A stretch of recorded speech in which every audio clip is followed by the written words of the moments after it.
कभी सोचा है कि आईपीएल सिर्फ एक क्रिकेट टूर्नामेंट से कहीं ज्यादा क्यों है? असल में ये एक जबरदस्त बिजनेस मशीन है। तो आज हम इसी खेल के पीछे के अरबों डॉलर के कारोबार को समझने की कोशिश करेंगे। चलिए एक ऐसे नंबर से शुरू करते हैं जो शायद दिमाग घुमा दे। क्या अंदाजा लगाया जा सकता है कि आईपीएल में फेंकी जाने वाली हर एक गेंद की कीमत 49 लाख रुपए? जी हाँ, बिल्कुल सही सुना। मतलब एक ओवर की कीमत हो गई लगभग 3 करोड़ रुपए और एक पूरा मैच 120 करोड़ से भी ज्यादा। ये तो वाकई हैरान करने वाली बात है। अब जब इतना पैसा दांव पर लगा हो तो जाहिर है दिमाग में यही आएगा कि भाई ट्रॉफी जीतना ही सब कुछ है कि नहीं? आखिर हर टीम का यही तो सपना होता है। लेकिन यहाँ एक बहुत बड़ा ट्विस्ट है। जीतने वाली टीम और हारने वाली टीम की प्राइज मनी में फर्क सिर्फ 8 करोड़ रुपए का होता है। अब ये रकम सुनने में भले ही ज्यादा लगे, पर असल में ये इतनी भी नहीं है कि टीम के किसी एक स्टार खिलाड़ी की महीने भर की सैलरी भी पूरी हो पाए। तो एक बात तो साफ है, असली पैसा ट्रॉफी जीतने से तो नहीं आता। तो फिर सवाल ये उठता है कि अगर जीतने से ज्यादा फर्क नहीं पड़ता तो ये असली पैसा आता कहाँ से है? मतलब ये टीमें और ये पूरी की पूरी लीग हर साल इतना जबरदस्त मुनाफा कमाती कैसे है? चलिए इसी की तह तक चलते हैं।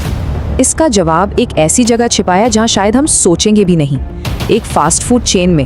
हाँ, आईपीएल का जो पूरा बिजनेस स्ट्रक्चर है वो काफी हद तक मैकडॉनल्ड्स जैसा ही है। इसे ऐसे समझते हैं, बीसीसीआई वो मैकडॉनल्ड्स कॉर्पोरेट की तरह है जो ब्रांड और पूरे सिस्टम का मालिक है, और जो हमारी अलग अलग आईपीएल टीमें हैं वो फ्रेंचाइजी ओनर्स की तरह हैं जो ब्रांड का नाम इस्तेमाल करके अपना बिजनेस चलाती हैं। और यहीं पर ये मॉडल कमाल का हो जाता है। बीसीसीआई लीग की सारी सेंट्रल कमाई, जिसे सेंट्रल रेवेन्यू कहते हैं, उसे इकट्ठा करता है, फिर उसका 50% खुद रखता है और 45% सभी 10 टीमों में बराबर बराबर बांट देता है। इसका मतलब ये हुआ कि टूर्नामेंट शुरू होने से पहले ही हर टीम को लगभग 400 से 500 करोड़ रुपए की गारंटीड कमाई हो जाती है। तो ये जो सेंट्रल रेवेन्यू का इतना बड़ा खजाना है, ये असल में आता कहाँ से है? चलिए अब इसकी पड़ताल करते हैं। इसकी कहानी शुरू होती है जून 2022 में, जब आईपीएल के ब्रॉडकास्टिंग राइट्स के लिए एक ऐतिहासिक नीलामी हुई। 3 दिनों तक मीडिया जगत के 2 दिग्गज इन बेशकीमती राइट्स के लिए एक दूसरे से लड़ते रहे, और जब फाइनल कीमत सामने आई तो वो थी 48,390 करोड़ रुपए। जरा इस नंबर के बारे में सोचिए। सिर्फ 5 साल तक मैच दिखाने के लिए इस एक डील ने आईपीएल को प्रति मैच दुनिया की सबसे महंगी स्पोर्ट्स लीग्स में से एक बना दिया। और इस डील में जो बात असल में गेम चेंजर थी वो ये कि इतिहास में पहली बार डिजिटल राइट्स, मतलब फोन पर स्ट्रीमिंग, टीवी राइट्स से ज्यादा में बिके। ये एक बहुत बड़ा सिग्नल था कि इंडिया अब एक स्मार्टफोन फर्स्ट देश बन चुका है, जहां लोग अपना कंटेंट अपनी जेब में देखते हैं। लेकिन यहाँ एक उलझन है। ये जो इतना बड़ा खर्चा है ये लॉजिकल नहीं लगता, क्योंकि सिर्फ एडवर्टाइजिंग से इतनी कमाई नहीं हो सकती कि ये लागत निकल आए। तो फिर कोई भी कंपनी जैसे कि जियो जानबूझकर घाटे वाले सौदे के लिए अरबों रुपए क्यों देगी? इसके पीछे की असली रणनीति आखिर है क्या? और यही असली खेल छिपा है। उनका लक्ष्य आईपीएल से सीधे पैसा कमाना है ही नहीं, असली लक्ष्य है कस्टमर को अपने साथ जोड़ना।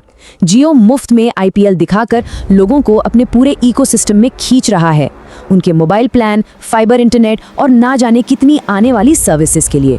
ये बिल्कुल वैसी ही स्ट्रैटेजी है जो उन्होंने 2016 में फ्री सिम देकर अपनाई थी और जिसने पूरे टेलीकॉम सेक्टर को हिलाकर रख दिया था।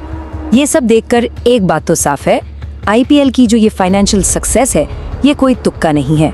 ये एक शानदार और सोची समझी इंजीनियरिंग का नतीजा है।